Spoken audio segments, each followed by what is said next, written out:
GT Holidays, South India's #1 travel brand. You know you are special when you're with GT Holidays.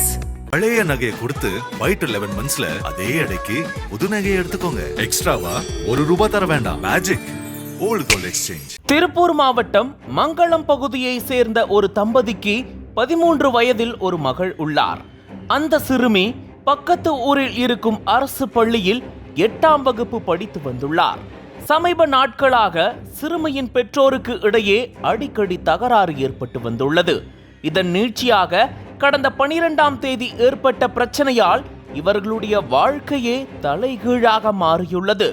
அன்றைய தினம் சிறுமியின் தந்தை வீட்டில் சண்டை போட்டுவிட்டு இனிமேல் நான் இங்கு வரமாட்டேன் என்று கூறி வெளியே சென்றிருக்கிறார். இதனால் விரக்தியடைந்த தாய் தன்னுடைய படுக்கை அறைக்கு சென்று அதிகப்படியான தூக்க மாத்திரைகளை சாப்பிட்டு தற்கொலைக்கு முயன்றார். அப்போது இதை பார்த்து அதிர்ச்சி அடைந்த உறவினர்கள் சிறுமியின் தாயை மீட்டு திருப்பூர் அரசு மருத்துவக் கல்லூரி மருத்துவமனையில் சிகிச்சைக்காக அனுமதித்தனர். இந்த சூழலில் மறுநாள் காலை சிறுமி தன்னுடைய வீட்டுக்கு வெளியில் தனியாக அமர்ந்திருந்தார். அப்போது அங்கு வந்த அதே பகுதியை சேர்ந்த கூலி தொழிலாளி பாலமுருகன் என்பவர் சிறுமியிடம் ஆறுதலாக பேசியுள்ளார். சிறிது நேரம் கழித்து சிறுமிக்கு தேநீர் வாங்கி தருகிறேன் என அழைத்து சென்ற பாலமுருகன் சிறுமிக்கு தேநீரில் மயக்க மருந்து கலந்து கொடுத்ததாக கூறப்படுகிறது. அதை குடித்த சிறுமியும் அடுத்த சில நிமிடங்களில் மயங்கி விழுந்துள்ளார். அப்போது கொடூரத்தை கண்முன் காட்டிய பாலமுருகன் சிறுமியை தனது வீட்டுக்குள் அழைத்து சென்று பாலியல் வன்கொடுமை செய்திருக்கிறார். இந்த சூழலில் உடல்நலக்குறைவால் பாதிக்கப்பட்ட சிறுமிக்கு அடிக்கடி வயிற்று வலி ஏற்பட்டு வந்துள்ளது. அதோடு தனக்கு நேர்ந்த கொடுமைகள் பற்றி ஊர் மக்களிடம் சொல்ல தெரியாமல் வலியால் ஆங்காங்கே சுற்றி திரிந்துள்ளார்.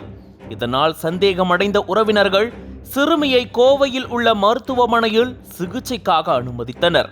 அங்கு சிறுமியிடம் நடத்தப்பட்ட விசாரணையில் பாலமுருகன் கொடுத்த தேநீரை அருந்தியதும் தனக்கு தலை சுற்றல் ஏற்பட்டது. அதன் பிறகு தன்னை அவருடைய வீட்டிற்கு அழைத்து சென்றதாகவும் அதன் பின்னர் எனக்கு என்ன நடந்தது என்று தெரியவில்லை என கூறினார். தொடர்ந்து சிறுமிக்கு நடத்தப்பட்ட மருத்துவ பரிசோதனைக்கு பிறகு இது தொடர்பாக KVR நகர் மகளிர் காவல் நிலையத்தில் புகார் அளிக்கப்பட்டது. அந்த புகாரின் பேரில் போலீசார் பாலமுருகனை கைது செய்து விசாரித்ததில் இந்த கொடூர சம்பவம் வெட்ட வெளிச்சமானது. இதை அடுத்து பாலமுருகன் போக்சோ சட்டத்தின் கீழ் வழக்கு பதிவு செய்து அவரை நீதிமன்றத்தில் ஆஜர்படுத்தி சிறையில் அடைத்தனர். 13 வயது சிறுமிக்கு தேநீரில் மயக்க மருந்து கொடுத்து வன்கொடுமை செய்த சம்பவம் திருப்பூரில் மிகப்பெரிய அதிர்வலைகளை ஏற்படுத்தியுள்ளது.